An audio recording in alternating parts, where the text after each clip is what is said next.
இலங்கை அரசு விமானப்படையினரால் யாழ்ப்பாணம் நவாலி புனித பேதுருவானவர் ஆலயத்தின் மீது மேற்கொள்ளப்பட்ட பயங்கரவாத குண்டு தாக்குதலில் கொல்லப்பட்டவர்கள் 30ஆம் ஆண்டு நினைவேந்தல் நிகழ்வு ஜூலை மாதம் 9ஆம் திகதி கடந்த புதன்கிழமை உணர்வுபூர்வமான முறையில் அங்கு அனுஷ்டிக்கப்பட்டது. பங்கு தந்தை அருட்தந்தை ஆண்டனிதாஸ் அவர்களின் ஒழுங்குபடுத்தலில் முன்னெடுக்கப்பட்ட இந்நிகழ்வு சிலாலை பங்கு தந்தை அருட்தந்தை லியோ ஆம்ஸ்ட்ராங் அவர்களின் தலைமையில் திருப்பலியும் தொடர்ந்து நினைவு தூபி அமைந்துள்ள இடத்தில் அஞ்சலி நிகழ்வுகளும் இடம்பெற்றன.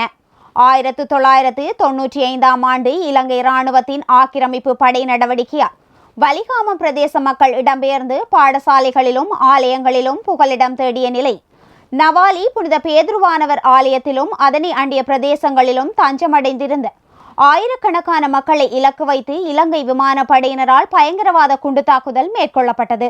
இத்தாக்குதலில் ஆலயத்தில் இருந்த குழந்தைகள், பெண்கள் உட்பட 147க்கும் அதிகமான பொதுமக்கள் படுகொலை செய்யப்பட்டதுடன் 400க்கும் அதிகமானோர் படுகாயமடைந்தமையும் இங்கு குறிப்பிடத்தக்கது.